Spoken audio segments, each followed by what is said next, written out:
that announcement from the French President Macron just a few minutes ago, around 109 billion euros, about 113 billion US dollars, of additional investment in France to build out AI data centers and infrastructure to better position France. Is this the French response to Stargate in the US?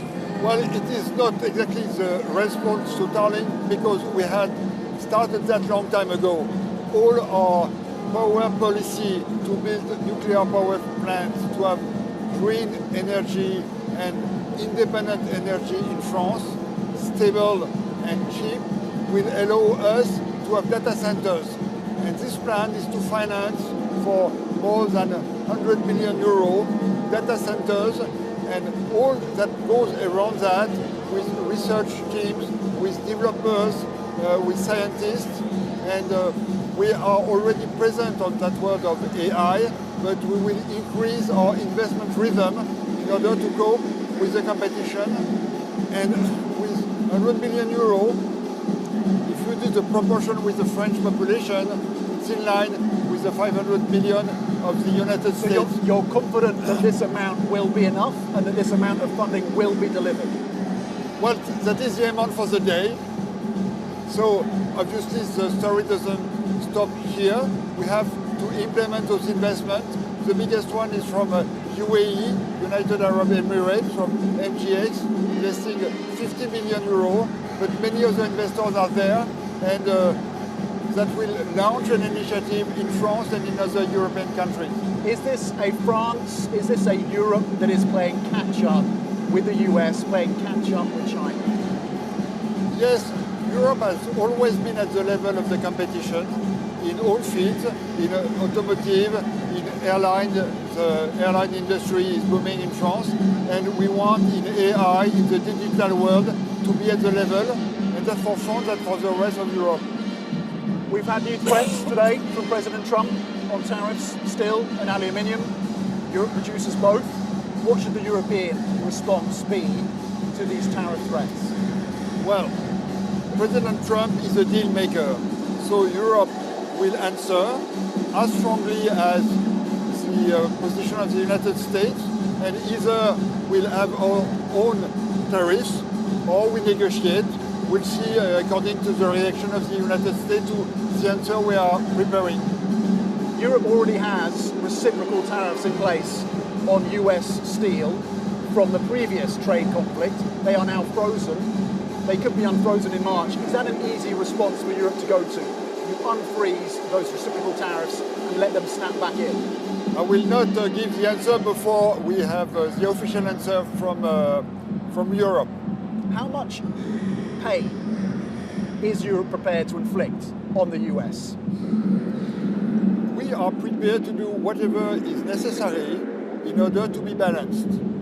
We have the same tools, we have the same weapons if need be, and we will use them very calmly. And we can assume that the European Commission has a list of targets that they would enact tariffs on. We are ready because we knew that was coming, so we are ready. Okay. President Trump has asked for a probe into taxes globally. And one thinks of the digital taxes that France has that overwhelmingly impact US tech companies and bring in, 500 to 700 million euros a year. Would you and France consider dropping that digital tax in order to avoid a trade war? I'm not sure that the tax issue is related to the trade war, but we have put together a tax actually on the digital companies that we are maintaining because that is the law of France, and we'll see whether that comes into another type of conflict with the United States. I hope it will not, because tax is a question of sovereignty, and every country has its own tax system. We have our own, and we will stick to that. But would you consider putting the digital tax on the table as a negotiating chip? It is not a negotiating tool. We have it already in place. So it's not, the digital tax is not changing? No, it's not changing. There was some debate last year that you might raise it from 3% to 5%. Do you put that debate on hold? Do you keep it at 3%? We will have the negotiation and the discussion with the US administration. Okay. Investors are looking at France around questions of political stability. Monsieur Bayrou, the Prime Minister, has pushed through his budget. How convinced can investors be, how certain can they be of political stability towards the end of this year, or is another snap election the most obvious outcome? We have a budget that has been passed, and we are working on the next year's budget, and our goal with the Prime Minister is to work until the presidential election that will take place in 2027. Obviously, it's a parliamentary system, but I'm convinced that with the policy we are putting in place, we have stability in the medium term.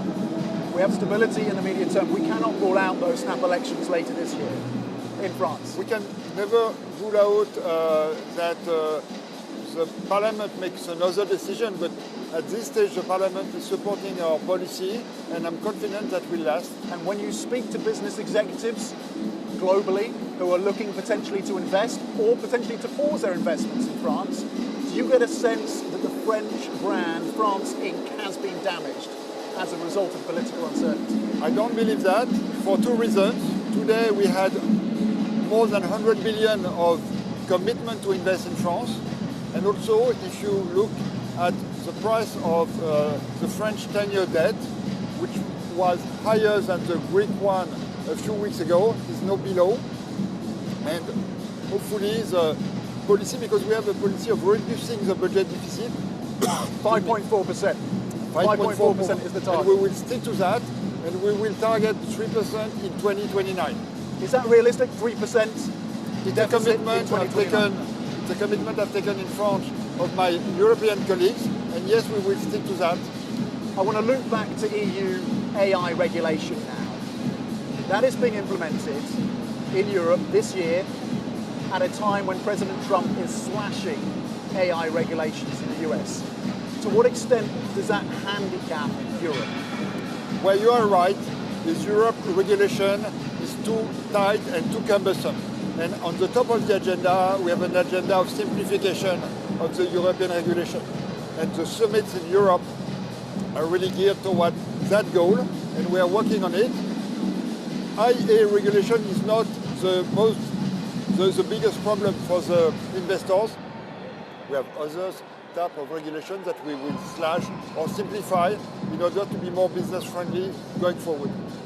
So that should be the focus, not on adapting the EU AI Act. I mean, should the EU AI Act be adapted, be rethought in light of the changes around regulation in the US? When the professional, we had a roundtable at the Élysée Palace today, what they tell me, it is a way of IA Act is implemented, which may be a problem in certain countries, not the IA Act itself.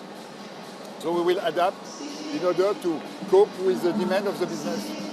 On the investment front, I've been speaking to executives here throughout the day, and one CEO of an AI company said to me, funding infrastructure in Europe is the wrong solution. We want to be in funding value creation. Is there a risk that the funding around data centers and chips ends up being misplaced? You have to do both. Today there is a plan for the infrastructure, but yesterday Mistral IA, the French IA company, opened its new tool, the chat, and that is a large success. Yeah. So I'm quite confident that we will have both at the same time. Does France have the fiscal room, does Europe have the fiscal room to spend on both the infrastructure and the value creation? It's not fiscal. Investment is coming from private investors.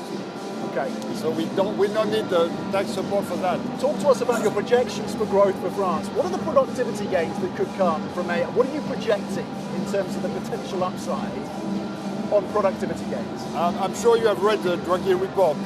We have to increase the productivity gain in France. We are not too limited all across Europe. And that goes through investing and training, and we'll do both. Okay. Monsieur le Ministre, merci. Thank you very much. Thank you.